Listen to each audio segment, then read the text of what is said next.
Greeting YouTube. Um, I have a question for you. Is there a point when you're reading an RPG book when you will nope out? When you're like, okay, I'm done with this product.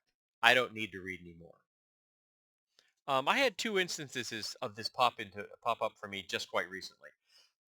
One of them, I was looking about a product which is all about petty gods, small gods that would also make great saints. Pardon me, in case you had a system that you needed saints for instead of gods. And some of them were quite clever, like Aglet, which was the god of frayed strings and ropes. Aglet is the little plastic thing at the end of a shoelaces.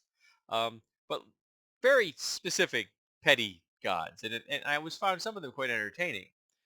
But when I opened the book, one of the first images I was shown was a woman being sacrificed to some big bad deity of some variety, and she's got the classic, tied between two pillars, buck naked, and it's a shot from the back. Okay, okay, it's a little puerile, but I keep going. And then I encountered again and again and again more topless or semi-nude women. But when I hit the second full frontal nudity of a woman that really had nothing to do with the entry at hand, and there had been no corresponding male nudity, I'm like, okay, I don't know who did this. Maybe they really are 14, but I don't need to continue reading it. And so I just kind of noped out, which is a pity because I was kind of enjoying the stuff I was reading up until then. But I'm just like, this is just goddamn tasteless. There's no reason to do this. You could have created a great product that would be open to all ages, and you decided to pointlessly sexualize it. Why?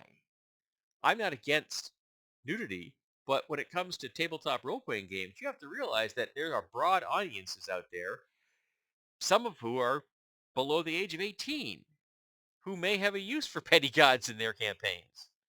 Do you really want to be the product that's just there as pure titillation? I thought it was tasteless, so I stopped reading it. But then I was looking at one. It was called Ronin and Ruins, which was kind of taking the idea of Castle and Crusades and the old school revival, but using through the Japanese lens. Okay, well, I say I don't like the old school rules for the most part. I think it was using the sword and wizardry specific rules, and I really despise those on pretty much every single level. Um, but I thought, okay, maybe there's a fresh take. You know what I mean? I'm not a big fan of fifth edition, but Bugbears and Bandits or something like that I read recently, quite good. I really enjoyed reading that product. I thought it was a nice take on the fifth edition rules. So I decided, that's okay. I'll look at the Ronin and Ruins one. But when they got to the point, and it was just inside the rule book. I mean, I was 6 pages in, and they say that shields are not used in this setting. And I stopped dead in my tracks and just stared at my phone screen and blinked a few times. Like, say what? Now, now I realize that the traditional samurai did not use shields, but the samurai did not make up the entirety of the martial classes of feudal Japan. They were not the base troopers, the cannon fodder. They were not the bandits. They were not mercenary groups.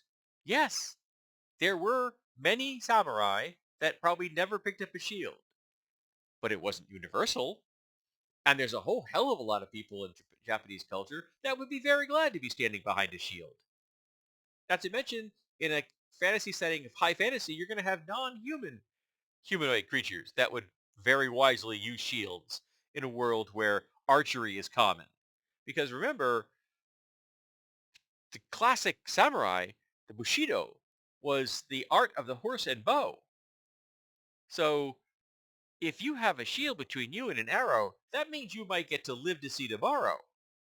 So the assertion that there are no shields in the Ronin and Ruin game system stopped me dead in my tracks, and I read no further. If you're going to say something to that absurd to me, I don't need to read anything else that you have to say. So here's my question. Have you encountered something like that? Have you reached a point where you're like, I've got better things to do with my time and moved on to something else? I'd like to know. And if anybody out there really truly believes that no shields were ever used in feudal Japan, please tell me.